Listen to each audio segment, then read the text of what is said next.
alam kong doon pa ako matututo. Kasi nakaka-excite na kilalanin pa ang Lord kung gaano siya kabuti sa ating mga buhay. Kaya mga kapatid, lawakan po natin yung ating pangunawa, buksan ang ating kaisipan, makinig ng mabuti, ating isapuso at ating isabuhay ang bawat salitang lalabas sa bibig ng ginamit ng ating Panginoon sa araw na ito. At wala pong iba, kundi si Brother Jay Rosales.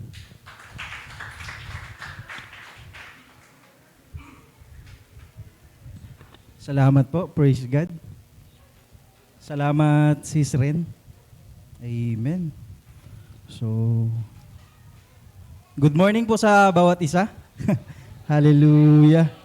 So, pwede bang palakpakan natin si Lord sa umagang ito? Sa buhay na pinagkaloob niya sa atin, sa hininga. Amen. Praise God. So, ayun. Hallelujah.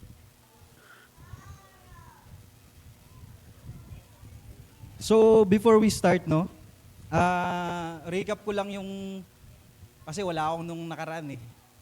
Recap lang natin is all about, tama ba? The call of holiness in the last days. Tama? So, if I can mistaken. So, ngayon naman po, pag-uusapan natin ngayon is about pa rin siya sa holiness, pero ngayon, ang title nito is Live Like Jesus. So kung meron man tayong dapat sundan, kung sa holiness lamang, walang iba kundi ating Panginoong Hesus. Amen. Kaya dito tuturuan tayo how to live. Paano ba tayo mamuhay? Ng pamumuhay din ng ating Panginoong Hesus. So, ano bang pwede kong i-share? Pero ito yung nag-strike sa akin. Gusto kong, sabi ni Lord sa akin, i-share mo ako. Kaya sabi ko, sige Lord, ito yung message ko. Kasi sabi ko, masasayang yung message mo pag hindi ko to ibinigay. Hindi ko to ibinigay sa kanila. But, sabi nga dito, what is true success? Sa tingin nyo po, ano po yung true success sa atin? Yan, sa mga youth na parang wala pang Ayan. Ano ba yung true success sa atin? Siguro sa mundo, kung hindi ka pa Christian, pwede mong sabihin yung karir mo. Successful ka sa ganitong bagay, nakapag-achieve ka ng ganitong bagay, yung bahay mo, or yung mga bagay na, kunwari, sasakyan. Success ka sa mga ganon. Business mo, sa trabaho mo, may maganda kang trabaho, may maganda kang sahod. Sa pag-aaral mo, nakapagtapos ka.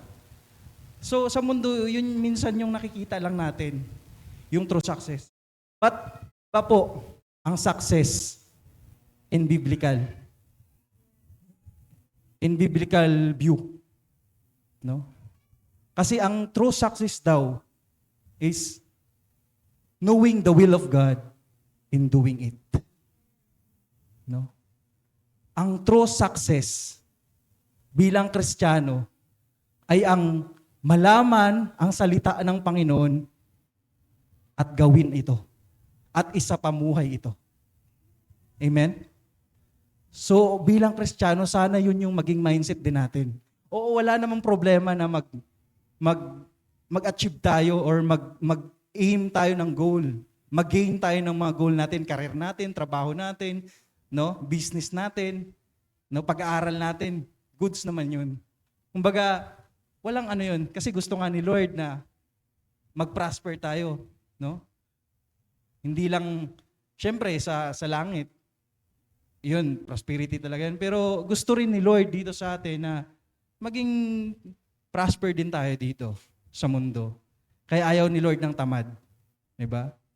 Pero kung yun na lang ang sa tingin mo at iniisip mo na yun yung totoo, ng meaning of success sa'yo, doon tayo nagkakamali. Amen? So, how to live like Jesus? Ang tanong. Paano ba tayo mamuhay? No? Nakatulad ng successful life ng pamumuhay ng ating Panginoong Hesus. Amen? So sabi nga dito, Jesus is the greatest person who lived in this world. Kung meron mang namuhay at nag-success dito, no? Bilang tao kasi tao siya that time eh. So alam naman natin that Jesus is 100% man and 100% God. Hypostatic union. So, siya yung namuhay, no? Wala nang iba taong namuhay, the greatest person who lived in this world, na nag-success. No? So, live like Jesus is worth to imitate. So, kung meron ka mang dapat gayahin, walang iba kundi ang ating Panginoong Hesus. Amen? Wala naman pong problemang gumaya. Tama? Wala naman pong problemang gumaya. Pero dapat sana yung gayahin mo is yung kagaya-gaya.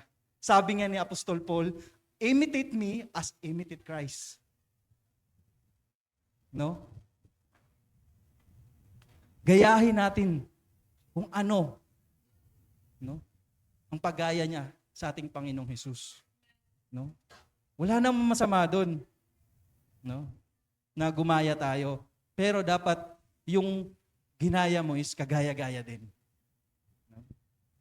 Baka sabihin ng mga youth dito, mga nag-aaral, pwede palang gumaya eh. Okay lang palang gumaya.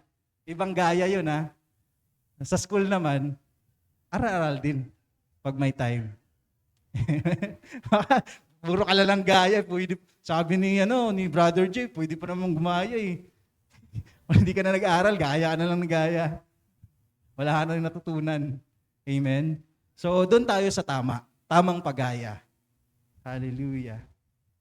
So, being Christian, we need to be Christ-likeness. So, dapat maging imahe daw natin. No? We're not perfect. Dami kong sablay. We're not perfect. Pero dahil Kristiyano tayo, patuloy tayong pinoproseso ng Panginoon, patuloy pa rin tayong lumalakad sa kalooban niya. Kasi alam natin hindi tayo perfecto eh. No? And then being Christian is to be progressive. Kailangan daw natin maging progressive. Ibig sabihin po, kung naging Kristiyano ka is pabago ka ng pabago. Paayos ka ng paayos. Amen? Kasi, yun nga, sinasabi ko nga na hindi naman pwedeng nagsisimba ka, pasira ka ng pasira. Papangit ka ng papangit. Wala naman siguro dito, no? Kasi, tingin ko dito, paganda ng paganda eh. Every time na yan, alam mo yun, nagbo-blooming ka, pagwapo ka ng pagwapo, no? Dahil sa Panginoong Hesus. Amen? So, being Christian daw, kailangan daw natin maging progressive. No? Bilang Kristiyano, kailangan natin maging progressive. Ibig sabihin is, kung itong bagay na to, hindi ka naging maayos, next time, inaayos mo na. Kumbaga may level up kang nangyayari. Yung pananampalataya mo, mas lalong nagle-level up pa. Kung dati hindi ka nananalangin, ngayon nananalangin ka na. Kung dati hindi ka nagde-devotion, ngayon nagde-devotion ka na. Kung dati hindi ka nagde-disciple, ngayon nagde-disciple ka na. Kung dati hindi ka nagmi-ministry, ngayon nagmi-ministry ka na. Kung dati hindi ka nagpapagamit sa Panginoon, ngayon nagpapagamit ka na. Hindi ka na lang nakaupo dyan. Kasi doon tayo nakadesign eh. Ang magpagamit sa ating Panginoong Hesus. No? Kasi doon tayo tatawaging true success bilang Kristiyano. Kung nagpapagamit na tayo ng totoo sa ating Panginoon. Amen? So ngayon po, ang pag-uusapan natin ngayon, ang text natin ngayon is nasa Matthew chapter 9 verse 35 hanggang 38. So, dyan ba bro? So, live like Jesus. So, Matthew chapter 9 verse 35 hanggang 38. No? So, babasahin ko lang po siya. Yan. Sige lang bro. NIV version yan NIV version po. So, sabi dito sa verse 35, Jesus went through all the towns and villages, teaching in their synagogues, proclaiming the good news of the kingdom, and healing every disease and sickness. When he saw the crowds, he had compassion on them, because they were harassed and helpless, like sheep without shepherd. Then he said to his disciples, "The harvest is plentiful, but the workers are few. Ask the Lord of the harvest, therefore, to send out workers into his harvest field." So sa Tagalog po, bago natin to pagbulay-bulayan. So sa Matthew chapter 9 verse 35 hanggang 38 pa rin. Nilibot ni Jesus ang lahat ng mga bayan at nayon doon. Nagtuturo siya, hindi ko na lang nalagay dyan Nagtuturo siya sa kanilang mga sinagoga at ipinapangaral ang magandang balita tungkol sa paghahari ng Diyos. Pinagaling din niya ang lahat ng may mga taong may sakit at karamdaman. Nang nakita niya ang napakaraming tao, nahabag siya sa kanila, sapagkat sila'y nanlulupaypay at litong-lito, parang mga tupang walang pastol. Kaya't sinabi niya sa kanyang mga alagad, "Napakarami ng aanihin, ngunit kakaunti ang mag-aani." Take note napakarami na daw aanihin, pero napakaunti lang ang mag-aani. Sabi niya dito, idalangin ninyo sa may-ari ng aanihin na magpadala ng mga mag-aani. Praise God. So pwede bang palakpakan natin ang pagbabasa ng salita ng Panginoon? Sige po, bago tayo magbulay-bulay na salitang ito, pwede bang yumuko muna tayo at manalangin? Let's pray. Hallelujah. Lord, Father, in the name of Jesus, by the power of your Holy Spirit, O God, Lord, narito kami, nagpapakumbaba sa iyo, O God, ng buong puso, O Lord, na ikaw po ang manguna sa amin. Magsalita ka sa kalagitnaan namin, at ikaw po ang patuloy na mangusap sa bawat isa, sa puso ng bawat isa, sa isip ng bawat isa, na hindi lang namin ito basta marinig, O Lord, yung salita mo, kundi Lord, matuto kami at maihayag din namin, may apply din namin sa buhay namin, O God. At Lord, kami rin po ay humihingi ng kapatawaran kung kami po ay nagkasala, nagkamali, bago kami pumunta dito, O God. Kung ano man ang nagawa namin, Lord, patuloy kaming nagpapakumbaba sa iyo. Humihingi ng kapatawaran, O Lord. Baguhin mo pa kami, linisin mo pa kami, patuloy mo kaming baguhin, O Lord, to your glory, O God. Patuloy mo kaming samahan pa, O God. Lord, hindi namin kaya kung kami lang. But Lord, dahil nandyan ka, kaya namin pagtagumpayan ang lahat ng ito. Lord, salamat po. Salamat sa patuloy na pagsama. Salamat sa patuloy na presensya mo mula kanina pa, O God, hanggang sa pag-aawitan, O Lord. Salamat po. Salamat dahil nandyan ka mula noon magpahanggang ngayon, O God. Salamat po, O God. Patuloy kang manguna sa amin. Pinagkakatiwala namin sa iyong buong service na ito. Ang mga salita mo ang patuloy na tumimo sa aming puso't isipan, O God. May apply namin sa kanya-kanyang mga buhay namin. Sa tanging pangalan ng Panginoong Hesus. Amen. Praise God. So dito po, sa nabasa nating passage po natin, no, sa Matthew chapter 9 verse 35 hanggang 38. So ito po yung nagsisimula na talaga ng ministry ang Panginoong Hesus, no? So dito nagpapagaling na siya. Kumbaga that times sikat na talaga si Jesus. No, marami na siyang followers, marami siyang tagasunod. Even nga yung hindi nakakilala sa kanya, sumusunod sa kanya. Sino ba yan? Mga ganyan. Di ba? Kumbaga, ano na siya famous na siya that time. At nagpapagaling na siya. No? At dito nga, sa nabasa natin, at sabi dito, nagpunta siya. No? Nagpunta siya sa lahat ng bayan at nayon. No? No? Dahil, sound check. Ayan. Akala ko nawala. So, nagpunta siya nga sa mga bayan at mga kanayunan para personalin. No? Kumbaga mayroon siyang personal na gustong puntahan. At ito nga yung nabasa natin ngayon. No? At dito sabi nga niya, how to live like Jesus or to be like Christ-likeness. No? Paano daw tayo, no? Paano daw tayo mamuhay ng katulad ng pamumuhay ng ating Panginoong Hesus? So, 4 lang po ito na bagay dito na gusto kong i-share, no? Sa passage natin, dito mismo sa passage na ito, kung paano ginawa o paano that time, no? Namuhay ang Panginoong Hesus. Na pwede rin nating gawin or lakaran natin bilang Kristiyano, bilang tagasunod ng ating Panginoong Hesus. So kung ready na po ang bawat isa, pwede bang palakpakan natin ang Panginoon sa oras na ito? Praise God. So how to live like Jesus? How to live like Jesus? So una po, yan, in verse 35. Yan.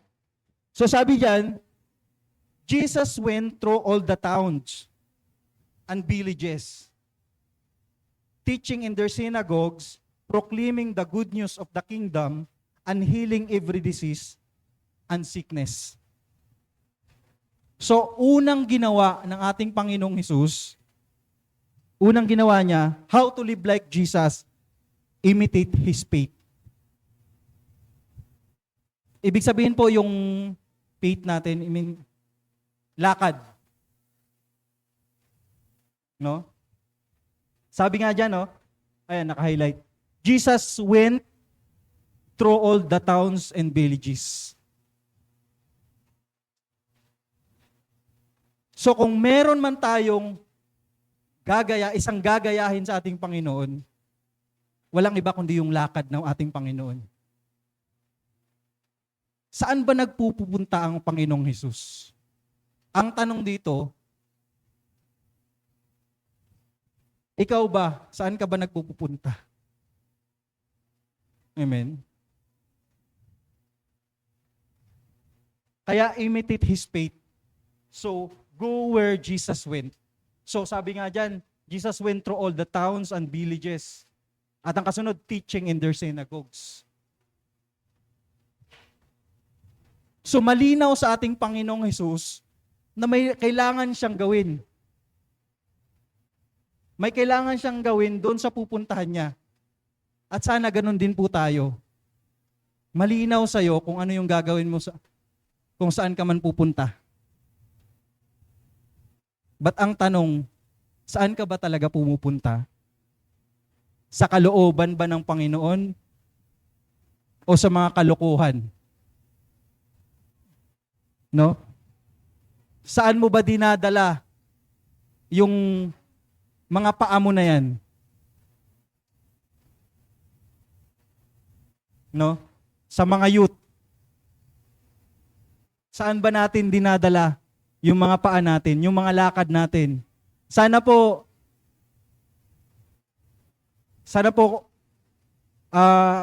kung saan man tayo, saan man tayo pumunta, sana andun pa rin ang Panginoon. Nakakalugod pa rin sa Panginoon ng mga pinupuntahan natin. Lagi nating isipin na kalooban pa rin ba ito ng Panginoong Hesus? No? So, ang lugar daw na pinupuntahan natin, pwede nating ika-grow or ikabagsak. Pwede daw nating ika-grow or ikabagsak. No? Pwede kang pumunta sa paaralan mo. Pwede kang mag-grow doon. Tama naman yun. Di ba? Pwede ka rin mag-cutting. Mag-cutting class. No? So, dalawa lang yan eh. Either pangit yung gagawin mo or mabuti yung gagawin mo. Pangit yung lalakaran mo or mabuti yung lalakaran mo. No? Saan mo ba dinadala yung mga paa mo? Or paano ka ba daw lumakad? Katulad ng paglakad ng ating Panginoong Hesus.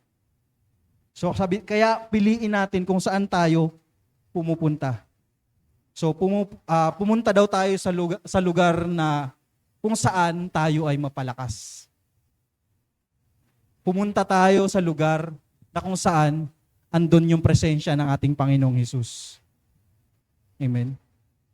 Okay naman yun na minsan, di ba, bilang tao, baka sabihin nyo, ito naman, napaka naman ni Brother Jay, kaya KJ naman, pupunta nga lang kami ng mall eh.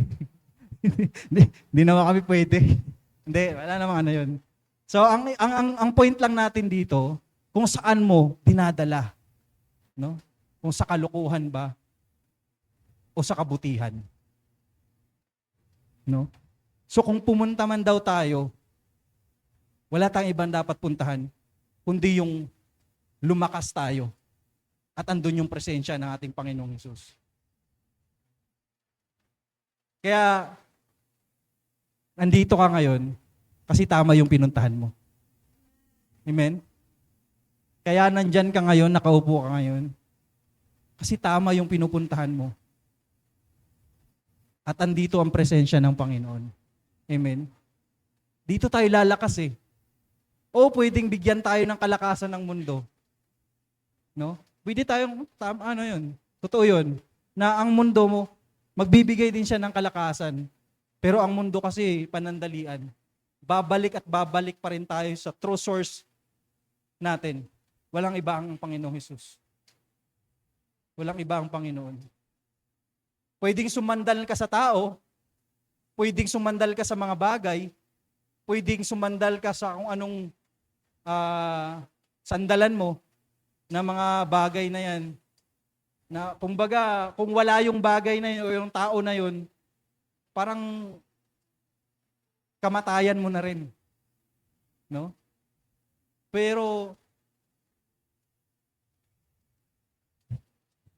aminin man natin, no, whether we like it or not, yung mga bagay at mga tao na yan is mawawala yan. No? Sabi nga ng Panginoon, no? Mawala na ang lahat. Kumbaga, ang lahat ng to sa mundo is mawawala. Pero ang salita ng Panginoon hindi kailanman mawawala. Magpapatuloy. So kung meron man tayong dapat gayahin, no, una is yung lakad ng ating Panginoong Hesus. Kasi dito nga, sabi dito, Jesus went through all the towns. Alam ng Panginoong Hesus. At saka, ang Panginoong Hesus, sinadya niya. Kaya minsan tayo, sadyain din natin. No? Sadyain natin kung paano tayo mamuhay katulad ng ating Panginoong Hesus. Okay naman yun na pinupush ka ng leader mo kasi ganun talaga. Minsan, matigas din tayo eh. Pinupush tayo ng leader natin, may mga mentor tayong nagpupush. Okay naman yun. Pero sana, personally, sadyain din natin. Sadyain din natin na mamuhay talaga. Totoong pamumuhay katulad ng ating Panginoong Hesus. Totoong paglakad, no? Sa kalooban ng ating Panginoong Hesus, no? Sabi nga dito, pumunta ka sa lugar na andun ang presensya ng Panginoon at pumunta ka sa lugar na kung saan mag-grow ka, lalong-lalo na sa pananampalataya mo sa ating Panginoon. Kaya hindi po talaga aksidente kahit umuulan ngayon na andyan ka sa nakaupuan mo ngayon. Kasi tama yung ginawa mo, tama yung desisyon mo. Pwedeng kanina lang, bago ako pumunta dito, ang daming struggle, ang daming, alam mo yun, ang dami pang war na nangyayari, ang dami pang, alam mo yun, paglalaban sa puso, sa isip. Pero salamat sa Panginoon kasi andito ka ngayon. Salamat sa Panginoon kasi napagtagumpayan mo. Pwede bang palakpakan natin? Ako, nagpapasalamat ako sa Panginoon. Praise God. Kasi nakapagtagumpay. Nandito ako ngayon. Hallelujah. So kung meron man tayong dapat gayahin, kundi ang lakad ng Panginoon, paano ba siya lumakad? No? So sadyain po natin. Kasi si Lord, sinadya niya tayo. Sabi nga, Jesus went through all the towns. Pwede namang matulog na lang ang Panginoon eh. Pwede namang mag-enjoy lang ang Panginoon. Mag-banjing-banjing lang din. Pero hindi po nag-banjing-banjing ang Panginoon nung pumunta siya dito. Yung lahat ng lakad niya, lahat ng ministry niya, ay para sa atin lahat. Para sa kaligtasan po natin yun. Ang lahat ng ginawa niya, lahat ng lakad niya. No? May kinalaman po sa atin. May kinalaman po sa kaligtasan natin. So una po, imitate His faith. No? Go where Jesus went. Kung saan nagpupunta ang Panginoon, sana ganun din tayo. Kung saan tayo, kung ano yung lakad ng Panginoon, sana ganun din yung lakad natin. No? At pangalawa po, how to live like Jesus. Sabi sa verse natin, verse 35 pa rin. Jesus went through all the towns and villages, teaching in their synagogues, proclaiming the good news of the kingdom, and healing every disease and sickness. So pangalawa po is, una, imitate His faith. Pangalawa, imitate His mouth. Pwede bang sabihin natin, imitate His mouth? Amen. So, imitate His mouth, see what Jesus said. Ayan. So una, no, lakaran daw natin kung paano lumakad ang Panginoon. At ang pangalawa dito, imitate His mouth. Kung paano daw magsalita ang Panginoon. At sabi niya dyan, teaching. Ano bang ginagamit ng teaching? Hindi naman pwedeng paa. No? Nagtiteaching ka pa. Ganun. Although, may ano naman yan. Kumbaga, may gesture. Pero, syempre, pag nagtuturo ka, yung bibig mo yung kailangan mong gamitin talaga. Although, may mga ano naman, yung mga nagano. So, yun. So, teaching in their synagogues. At sabi dito, proclaiming. Proclaiming the good news of the kingdom. No, hindi lang nagturo ang ating Panginoong Hesus, kundi nag-proclaim din siya ng kingdom, ng good news. No? So kung meron man po tayong gayahin, isa sa gagayahin natin to. No? I know na marami na pong resources ngayon. Kahit sa internet nga lang eh. Ang dami mo nang malalaman eh. Ang dami mo nang turo na malalaman. Minsan mga kung anong turo na lang nandun sa ano eh. No? Pero sana kung meron man tayong gayahin, walang iba yung turo ng ating Panginoong Hesus. Marami ng resources ngayon, madali na lang tayong matuto.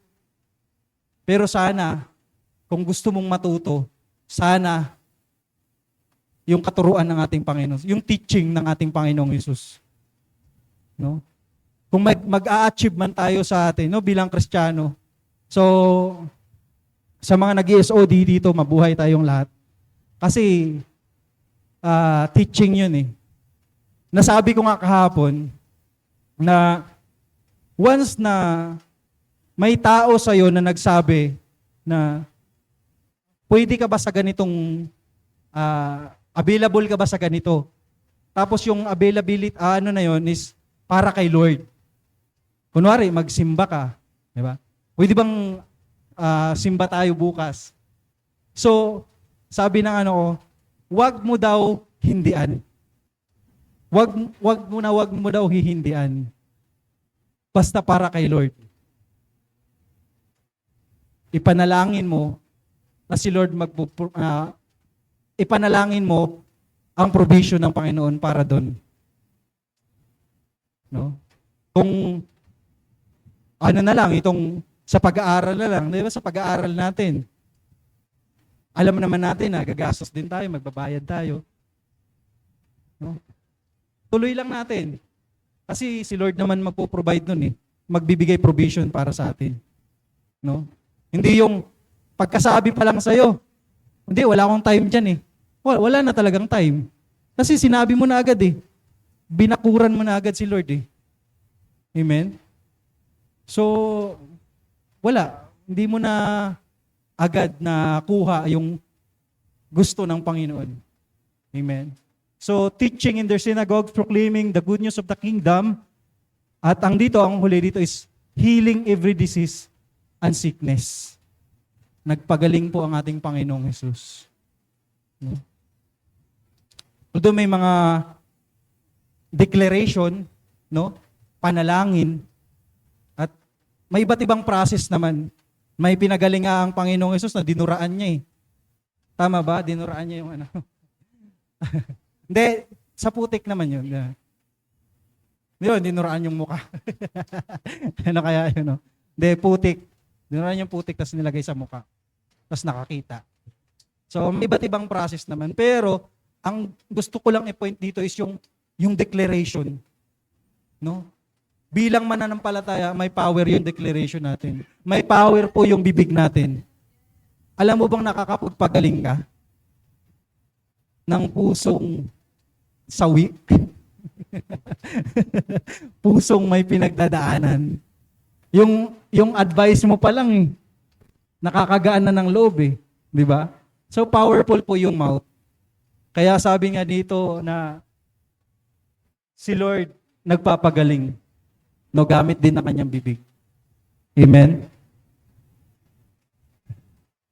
So, iingatan daw natin kung ano ang lumalabas sa ating bibig. Kasi nga sabi ko, powerful yung ano natin, yung mouth natin eh. Kasi kung nag-declare ka ng curse, nag-declare ka ng sumpa, possible na magiging sumpa talaga yun sa tao na dinideklara natin. Kaya tayo mga Kristiyano, tayo ay powerful na tayo eh. Powerful tayo, kaya minsan, yung declaration natin, syempre, blessing, hindi curse. Tama po ba? Lagi nating declaration, blessing. No? So, kaya binabantayan daw natin kung ano yung dinideclare natin, pinagsasabi natin. Kasi pwedeng makasira yan or makabuo ng isang tao. Amen? Pwedeng makasira o makabuo sa isang tao. So, napakahalaga kung saan natin ito ginagamit. So, katulad ng paggamit ng bibig ng ating Panginoong Jesus. No? So, una po, kung mayroon man tayong gagayahin, imitate his feet.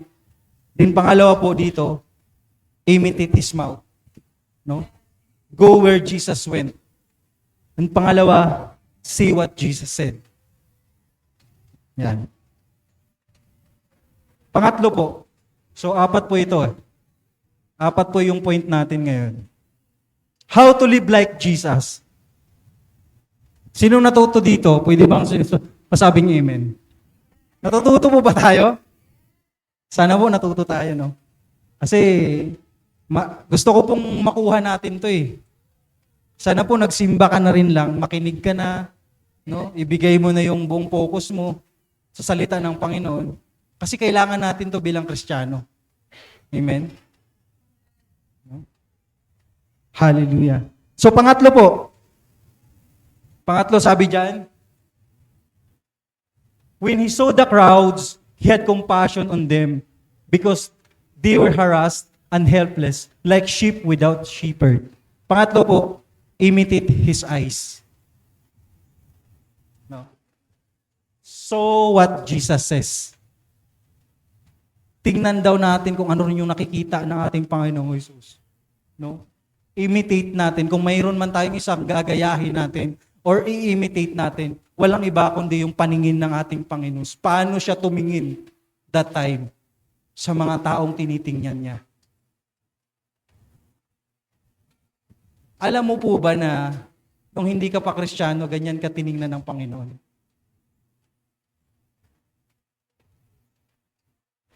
Tinitingnan ka ng Panginoon na harassed and helpless. Sheep, like sheep without shepherd. Nung hindi ka pa Kristiyano. Kasi yung binabanggit po dyan na crowds, is ito yung mga unbeliever na mga walang pananampalataya pa that time. Oo, alam lang nila na nagpapagaling ang Panginoong Hesus, famous ang Panginoong Hesus, no? Kilala nila ang Panginoong Hesus, pero wala silang relationship. No? Wala silang relationship. Kaya, sabi nga niya, no? He had compassion on them. No? Nakita ng Panginoong Hesus na itong mga taong to, kawawa to. Kung papabayaan ko to. Kung hindi ko itutuloy yung pagpapakamatay ko. Yan tayo dati.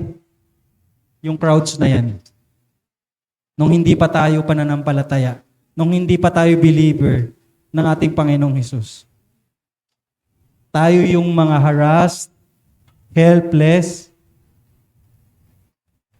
sheep na walang nag-aalaga. Amen? Kaya kung meron man tayong gagayahin, walang iba kundi yung paano tumingin din ang ating Panginoong Hesus. Ang tanong, paano ka ba tumitingin bilang Kristiyano? Sa mga unbeliever. No?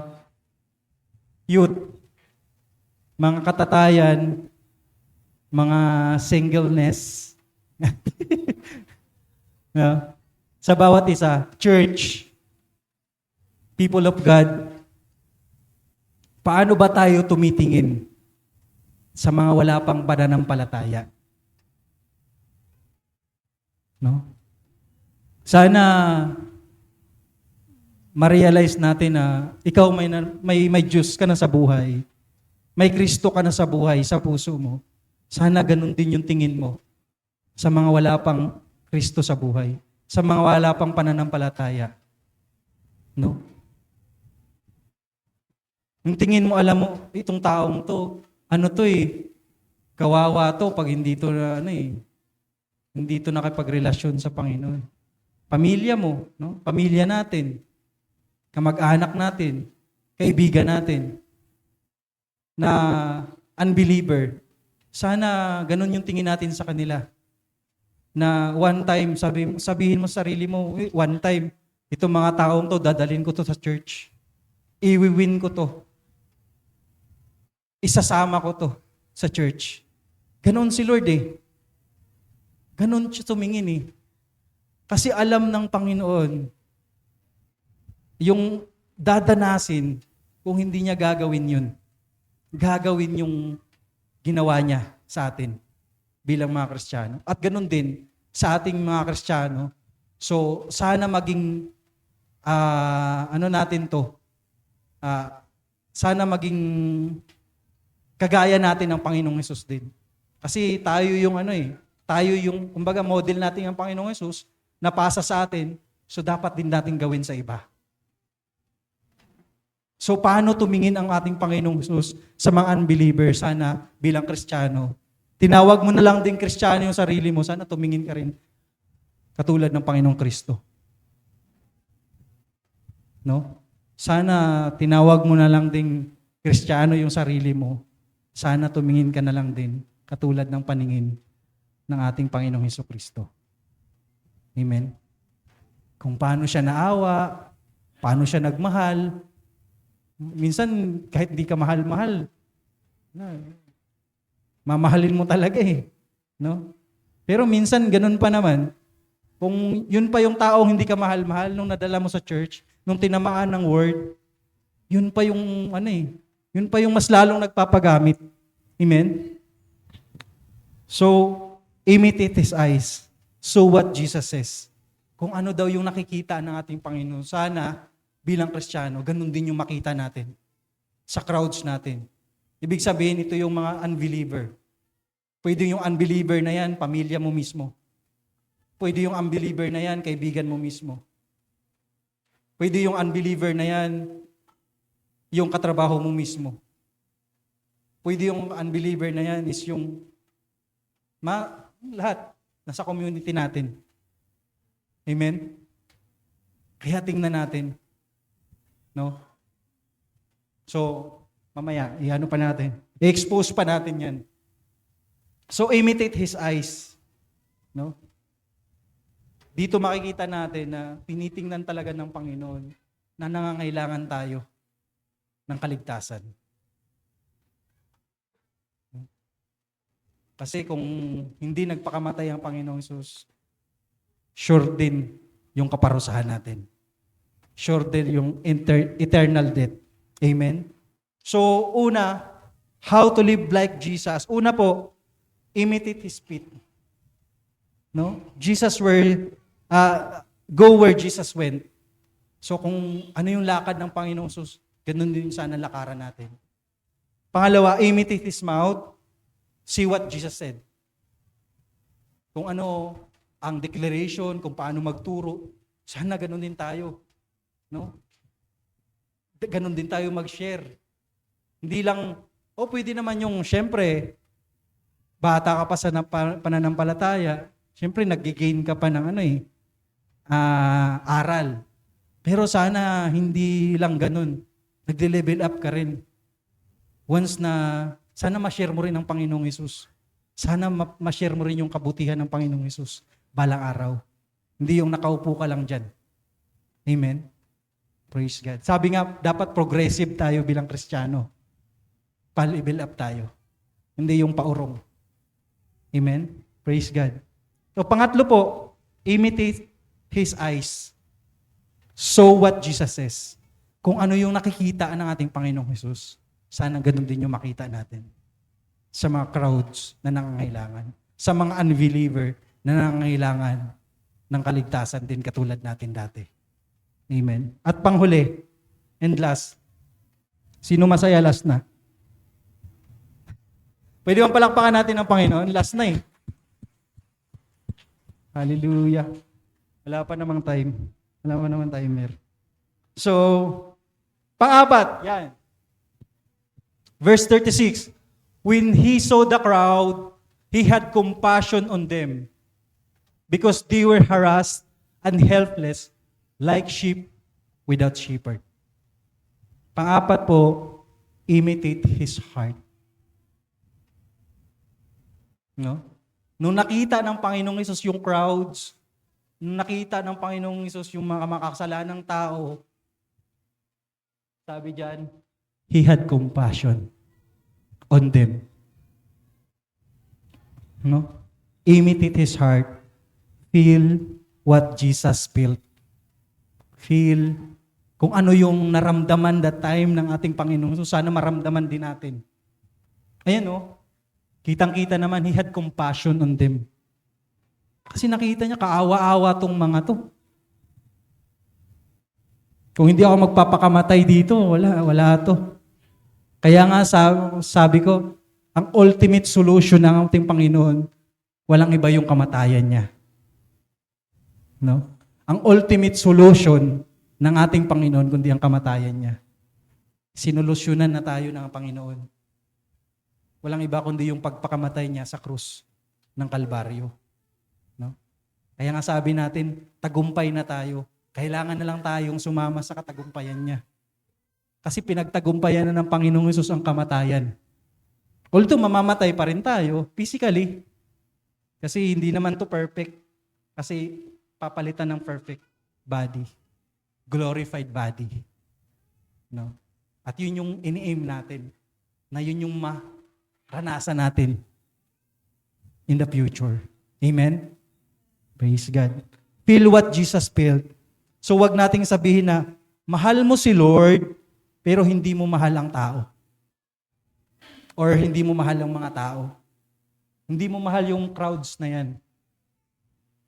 Kahit makasalanan yan, kailangan ng pagmamahal yan. Ikaw nga dati, hindi ka pa unbeliever kung anong pinagagawa mo, minahal ka ni Lord eh. No? Nung hindi ka pa unbeliever kung anong pinagagawa mo, wala kang pakialam. Kung ano lang pinagsasabi mo, no? Putok cinta. No? Kung ano lang magawa mo, kung ano lang mga kalokohan ginagawa mo. No? Pero minahal ka ni Lord. Kaya sabi natin dito, huwag nating sabihin na mahal mo si Lord na hindi mo mahal ang tao. Amen? Hindi rin pwedeng mahal mo ang tao pero di mo mahal ang Panginoon. Hindi rin pwede yun. Amen? Sino naniniwala hindi pwede? So sabi nga ng Panginoong Jesus, love God, love people. Kailangan dalawa kasama yun. Hindi pwedeng mahal mo lang si Lord, di mo naman mahal yung tao. Pwedeng mahal mo yung tao, di mo rin mahal si Lord. So, dapat partner yun. Kasi walang unang nagmahal sa atin, kundi ang Panginoon. At itong pagmamahal na ito, no, na nanggagaling sa ating Panginoong Hesus, ibahagi natin sa iba. Ibahagi din natin sa iba. No? Sabi diyan, He had compassion on them. No? So dito makikita natin na pinapakita ng Panginoon na mahal niya tayo, mga tao. Mga taong makasalanan. No? Pinapakita dito na naawa siya sa atin. Amen. So yung puso natin, maraming pwedeng maramdaman. No? Pero sana, maramdaman natin kung ano ang nararamdaman ng Panginoong Hesus. No? Yung puso natin, pwedeng in love ngayon yan eh. Di ba? Pwedeng tumitibok-tibok yan dahil andyan yung yung crush mo. No? Tumitibok-tibok yan kasi nga inspired ka dun sa isang tao. Ang puso pa nun, minsan deceiving. Kung nagpapadala ka sa puso mo, tapos wala si Jesus, ay nako, may kalalagyan tayo dyan. No? So, ang point lang natin dito, no, sa dinami-rami ng maramdaman natin, sana, kung ano rin yung nararamdaman ng Panginoong Hesus, iparamdam din natin sa iba. No? Ang dami mo ng pinagdaanan, ang dami mo ng naramdaman. Nagkanda sira-sira na nga yung buhay mo. Nagkanda broken ka na nga dahil sa nararamdaman na yan. Pwede bang si Lord, sa this time si Lord naman, kung anong pinaramdam ng Panginoon sa mga taong to, iparamdam din natin sa iba. No?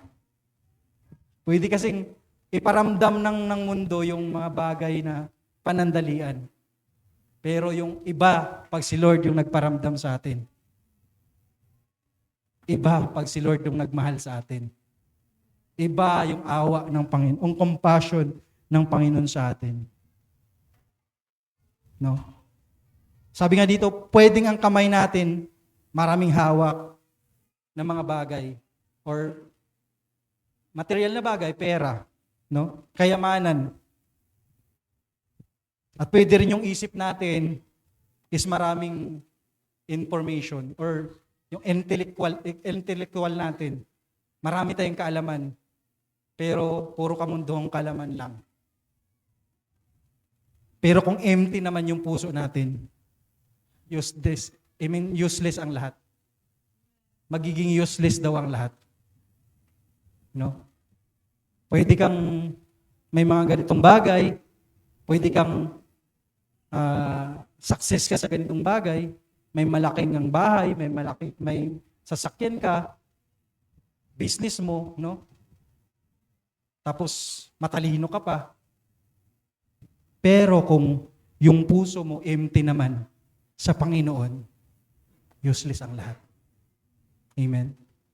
Useless daw ang lahat Kasi yung mga bagay na yan, maglalaho yan. Maglalaho at maglalaho yan. Whether we like it or not. No? Maglalaho yan. Useless ang lahat.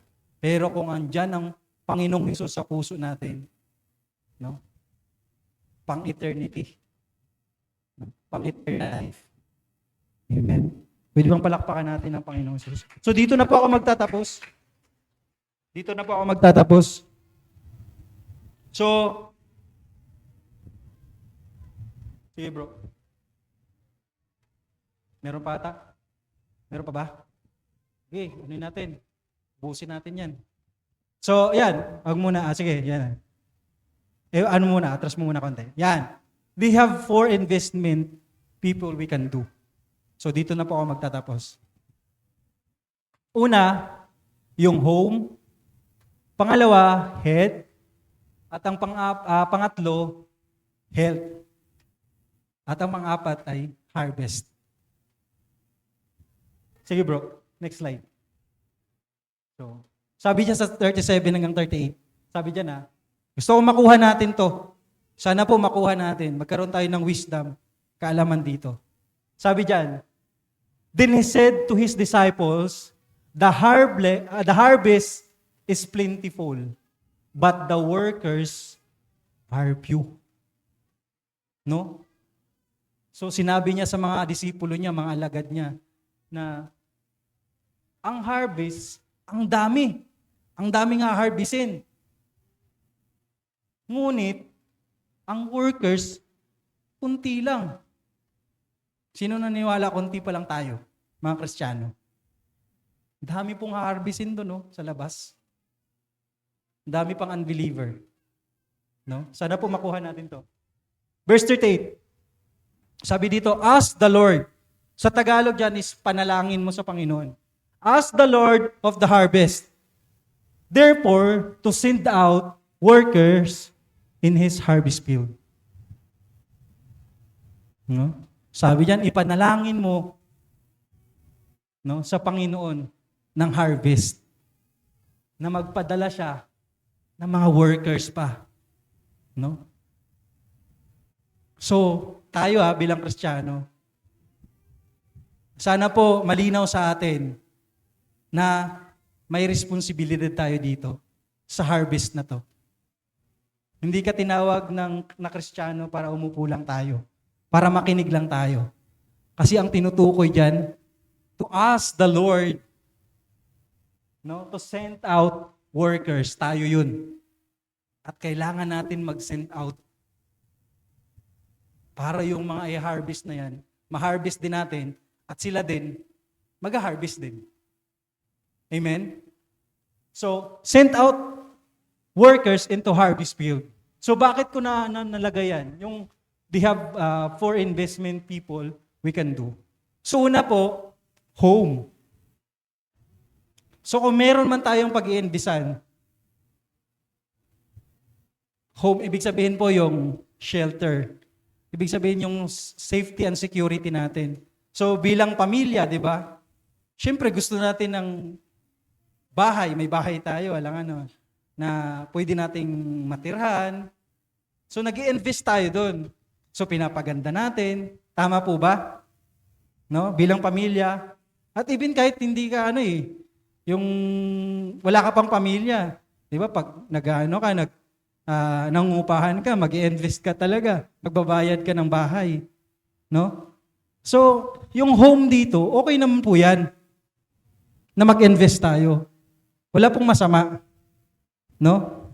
Sa mga bagay na yan. Yung home na yan. Kasi shelter natin yan Safety and security natin yan. No? Diyan tayo matutulog. Diyan tayo para hindi tayo malamigan, maulanan. No? Yung home na yan. Kaya essential para sa atin yan. No? So napakarami pong homeless. No? Na swerte tayo na may bahay tayong nauwian. So nag-i-invest tayo dyan. Tama po ba? Pwede bang pasabi ng amen? Amen? Natututo pa po tayo? Amen? So last na to. Ano na natin? So pangalawa po, yung head. Head speak intellectual. I mean, yung ano natin, yung intellectual natin.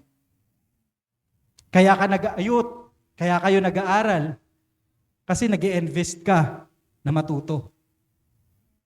Amen? Kaya ka nag-ESOD ngayon, kasi gusto mong matuto ng Word of God pa, mas lalong lumalim.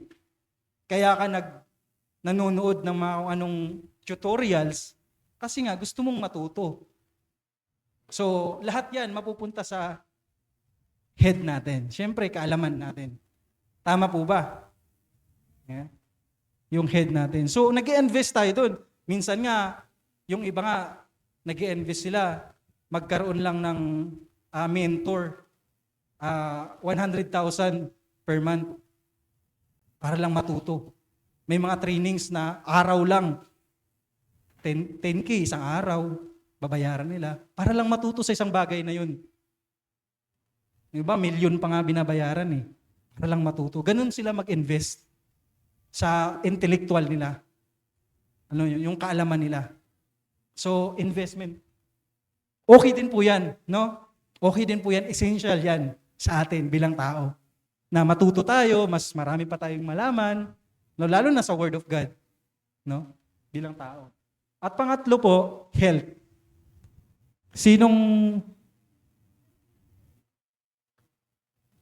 Importante dito yung health.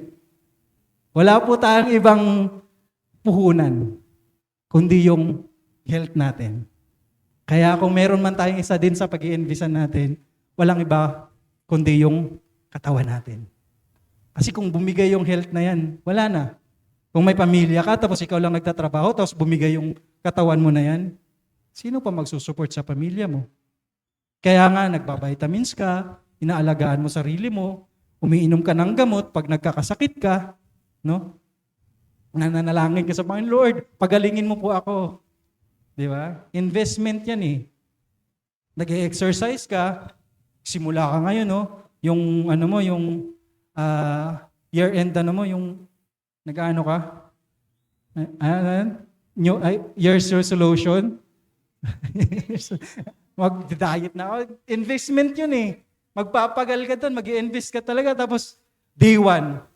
Tapos dito, pagka day 3, day 1 na naman, balik na naman sa una. Kasi wala nang natapos. So yun, health. Yung health daw natin, kailangan din natin pag-invisan. No? So itong mga bagay na to, home, health, ano yan, importante yan, essential yan. Pero, ito yung isa sa pinaka-importante at minsan nakakaligtaan pa natin na dapat pala nating pag-invisan. Walang iba kundi yung harvest.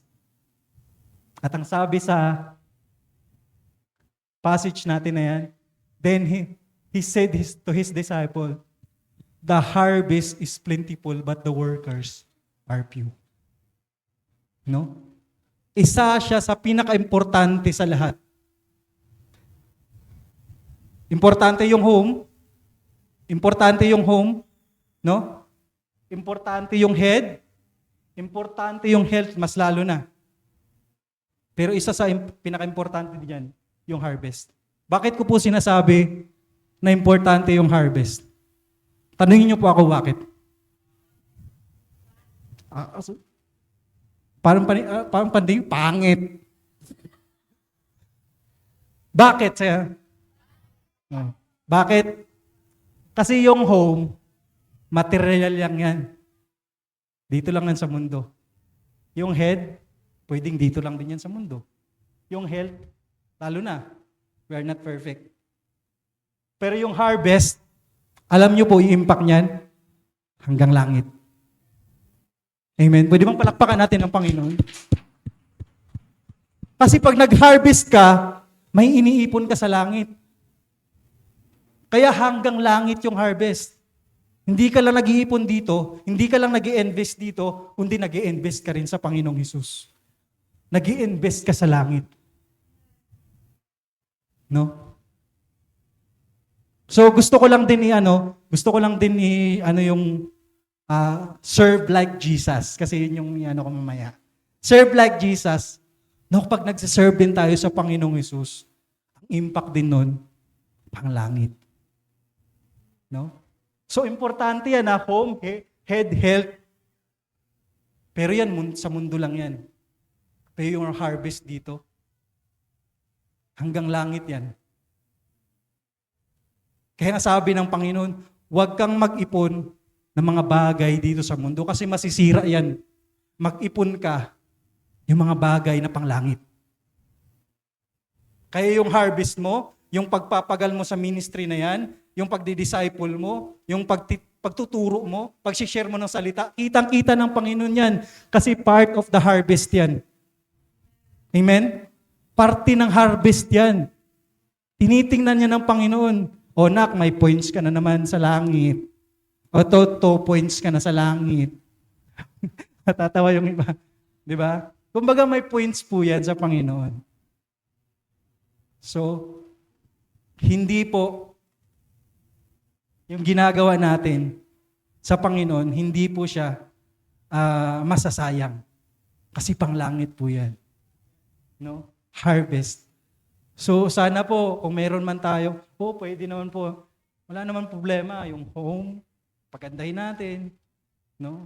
Mag-invest tayo dyan. Yung head, no? Mas matuto pa tayo. No? Mag-aral ba tayo? Tapos yung health natin, mas palusugin pa natin. Pero sana po, kung meron man tayong isa sa gawin din natin, isa sa pinaka-importante gawin natin yung harvest. Kasi marami pa pong i-harvest. No? The harvest is plentiful. Punta ka lang dyan sa labas, ang daming i-harvest. Sana po, maki-harvest tayo. No? Hindi naman, baka narinig nyo to, mag-harvest na ako. Hindi. Simpleng sharing lang. Mahal ka ni Lord. Punta tayo sa, sa church, sa linggo. Simpleng harvest yun eh. No? Kita ng Panginoon ginagawa natin. Our labor in the Lord is not in vain. Our labor in the Lord is not in vain. Harvest. Amen. So, dito na po ako magtatapos. Pwede bang tumayo ang bawat isa? So, kung kaya po nating tumayo. Amen. Sana po, pwede bang palakpakan natin ng Panginoon? Ano ba? Gusto nang matulog eh. Sinong natuto? Amen. So, sinong gusto mag-harvest? Amen. No? Okay naman yung home, yung head, yung health, no? Kasama 'yun. Pero sana harvest din tayo, no? Harvest din tayo. Yung pamilya natin, harvest natin sila kung wala pa silang relasyon sa Panginoon.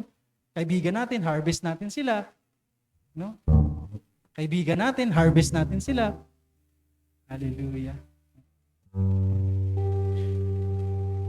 Amen. So, sana po maging parte tayo. Sana po maging parte tayo. Sana dito ka rin lang nagsimba ka. Sana natuto ka. Sana naging malinaw sa'yo yung salita na to. Paano lumakad ang ating Panginoong Hesus? Paano siya daw magsalita, mag-proclaim ng good news? Sana ganun din tayo, nagpo-proclaim tayo ng good news. Nag-share tayo ng good news. Paano siya magturo? Sana tayo din. Kasi sa atin na binigay, sa atin na nakaatang yung mga responsibilidad na yun bilang Kristiyano. No? At sana, meron man tayong isa pang gagayahin, walang iba kundi yung paningin ng ating Panginoong Hesus. Kung paano siya daw tumingin, no? Sa mga makasalanan that time, sana ganun din ikaw. Nakatayo ka dyan, sana mangusap sa'yo ang Panginoon at malinaw sa'yo na, Lord, kung paano mo tingnan yung mga kasalanan dati, at ganun din ako, paano mo ako tiningnan dati na makasalanan din, ganun din ako sa iba, Lord, na wala pang relasyon sa'yo. Sa mga unbeliever na wala pang relasyon sa'yo. Sana yung compassion ng Panginoon, ganun din. Kung ano yung compassion ng Panginoon sa mga kasalanan, kung ano yung heart niya sa atin before na makasalanan tayo. Sana, ganun din tayo. Ganun din yung gayahin natin, yung pag-ibig ng ating Panginoon. Kung paano tayo inibig ng ating Panginoon sa panahon na makasalanan pa tayo. At sa magpahanggang ngayon, na ngayon nagsiserve ka na sa Panginoon. No?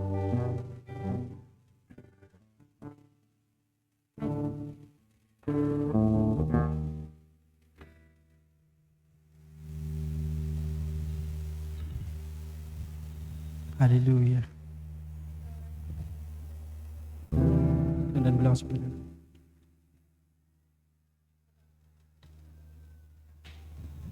Sige po. Praise. At ngayong araw na ito, bago tayo magtapos,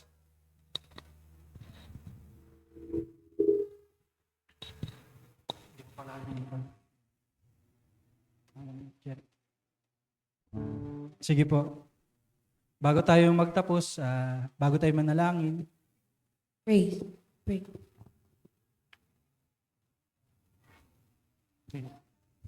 so gusto ko sa oras na ito, personalin mo rin ang Panginoon sa salita niya, kung itong mga salita niya na nabanggit natin ngayon, na pag-aralan natin ngayon, nagagawa mo ba talaga? Kahit ako personally, no? Yung paglakad sa kalooban niya, yung daw siya manalita, no? Ibulay-bulay natin ngayong araw na to. Personally natin ang Panginoon. Huwag mong pakailaman yung katabi mo. Kasi may personal na buhay din yan. May personal relationship yan sa Panginoon. Ikaw lang at ang Panginoon sa oras na ito. Ikaw lang ang Panginoon.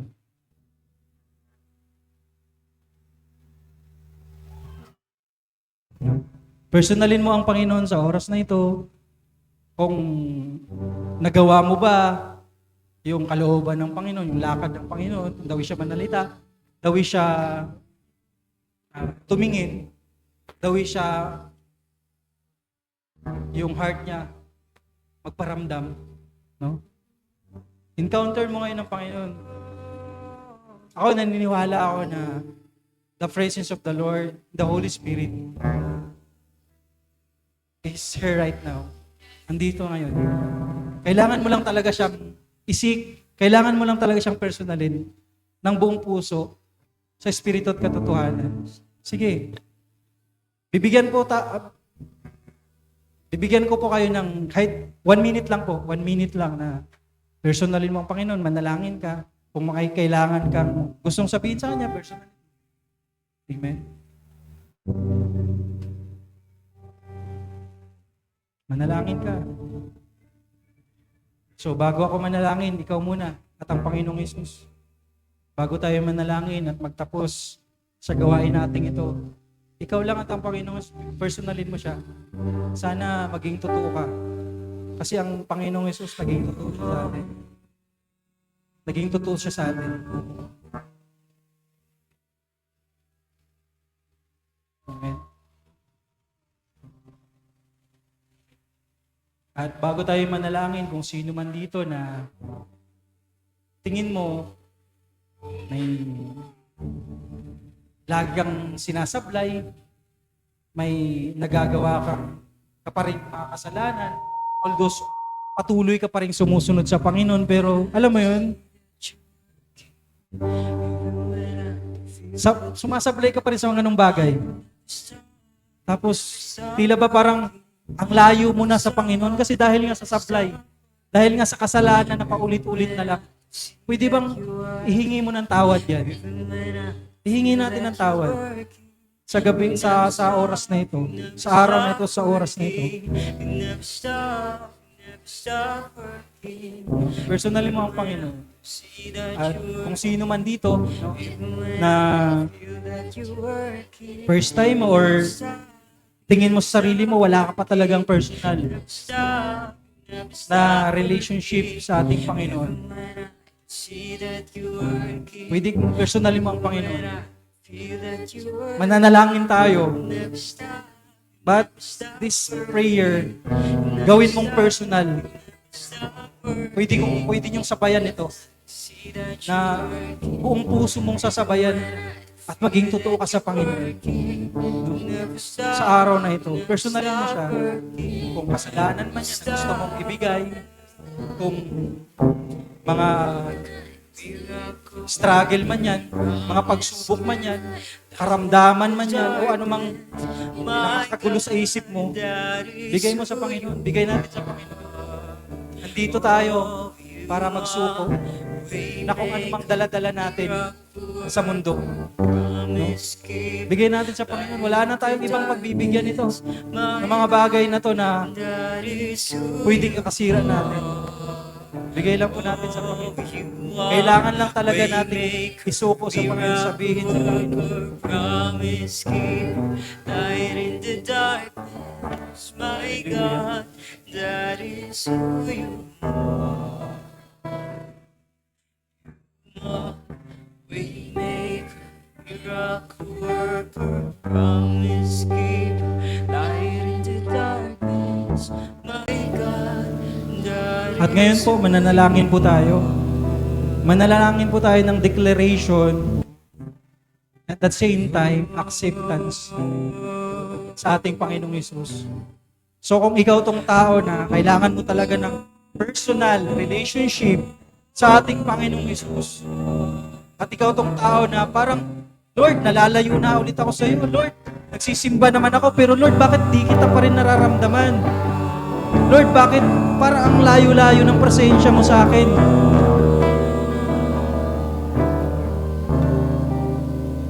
Ikaw tong tao na tinatanong mo sa sarili, parang Lord, ang layo ng presensya mo, ang layo ng, parang layo mo sa akin, oh God. So kung gusto mong Kristiyano ka naman, pero parang di mo naranasan ng Panginoon, pwede bang isuko mo yan sa Panginoon? At kung gusto mong i-rededicate yung buhay na yan, o anumang mga bagay na yan sa Panginoon, muli, i-rededicate natin sa Panginoon. Ibigay natin sa Panginoon. In a count of 3, kung gusto mong sumabay sa panalangin ng buong puso,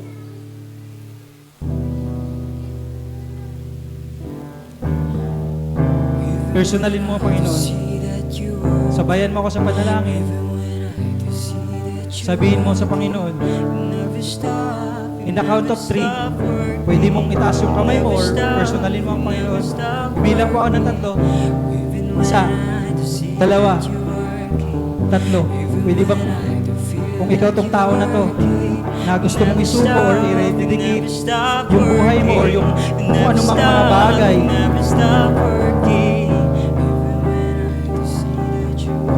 na gusto mong sabihin sa Panginoon, sabihin mo ngayon. Pero bago mo ano yan, sabayan mo muna yung panalangin na to. Pwede bang sabihin mo, Lord Jesus, Lord Jesus, ako po'y nagpapakumbaba sa iyo sa oras na ito. ako po'y nagpapakumbaba Baba sa sa iyo iyo sa oras na ito. Inaamin ko po, Inaamin ko po, ako po'y makasalanan. ako Ako po'y po'y makasalanan. Na apart from you, God, apart from you. we can do nothing. We can do nothing. Patawad po sa aking mga kasalanan. Patawad po sa aking mga kasalanan. Sinadya ko man ito o hindi. Sinadya ko man ito o hindi. Sa isip, sa Sa isip, sa puso, sa sa puso, o sa gawa, O God. at O sa gawa. Patawad, Lord, Patawad, Lord, sa mga kasalanang ito. sa mga kasalanang ito. At tinatanggap kita At tinatanggap kita bilang Diyos bilang Diyos at tagapagligtas ko. at tagapagligtas tagapagligtas. ko. Ikaw na nga po, Panginoong Yesus, Ikaw Ikaw lang nawa po Panginoong Jesus. ang maghari sa buhay ko. ang Maghari maghari sa buhay kong ito. Mula ngayon mula ngayon hanggang sa wakas, O God. hanggang sa wakas. O God. Thank you, Lord. Ako na lang po ang manalangin. Lord, salamat po sa patuloy na provision. Salamat po sa patuloy, O God, na salita mo na nagpapaalala sa amin, O Lord, kung paano kami mamuhay, paano kami lumakad sa kalooban mo, O God. Paano kami dawi, O Lord,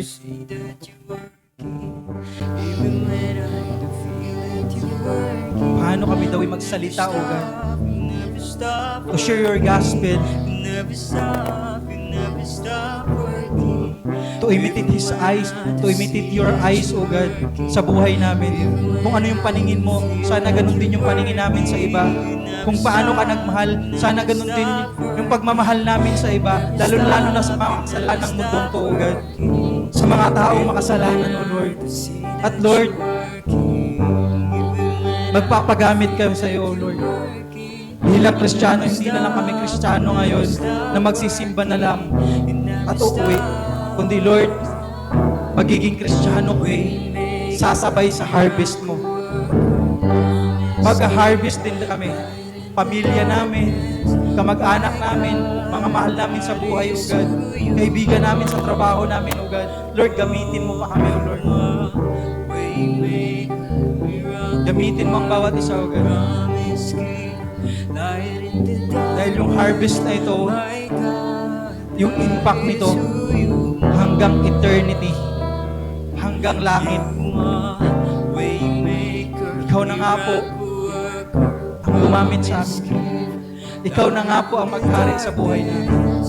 Patuloy mo kaming samahan. At Lord, I pray also, God, and I declare blessing sa bawat isa na sa bawat nandito, Lord, na ikaw po ang magpala. Ikaw po ang magbigay ng provision sa bawat isa, O God. At sa mga nakakaranas dito ng karamdaman, struggle, pagsubok, Lord, ikaw pong mag-comfort sa bawat isa, O God. Ikaw pong magpagaling, O Lord, sa may mga sakit. Patuloy na ikaw ang maranasan, O Lord. Ang presensya mo lamang, O God. Patuloy na ikaw ang siyang manguna pa sa amin, O God. Gamitin mo kami. Gamitin mo kami sa kalooban mo, Lord. Gamitin mo kami sa labas. Gamitin mo kami sa mga taong wala pang pananampalataya, O God. Bilang Kristiyano, Lord, handa kaming sumunod sa iyo. Sabi mo nga, O God, hinog na. Hindi na kailangan antayin na mabulok pa. Kasi hinog na. Kailangan ng i-harvest. Bata man yan, matanda man yan, hinog na yan. Huwag na nating hayaan na madatnan pa ng pagkabulok para i-harvest natin. Lord, salamat po sa oras na ito. Salamat po sa araw na ito, O God. Lord, we bless your name, O God. We lift up your name, O Lord. We glorify your name, O God. Lord, salamat sa mga salita mo na napatuloy na papaalala sa amin kung paano talaga kami mamuhay. Kung paano talaga kami mag-success sa buhay na ito. Nakasama ka, O God. Salamat, O God, sa oras na ito. Sa'yo namin ipinagkakatiwala ang buhay na ito. Ang bawat isa, O God, ikaw po ang sumama sa amin. Sa'yo ang pinakamataas na papuri, pagsambat, pasasalamat. This is our prayer in Jesus' mighty name. Amen. Amen. May ibang palakpakan na, Panginoon.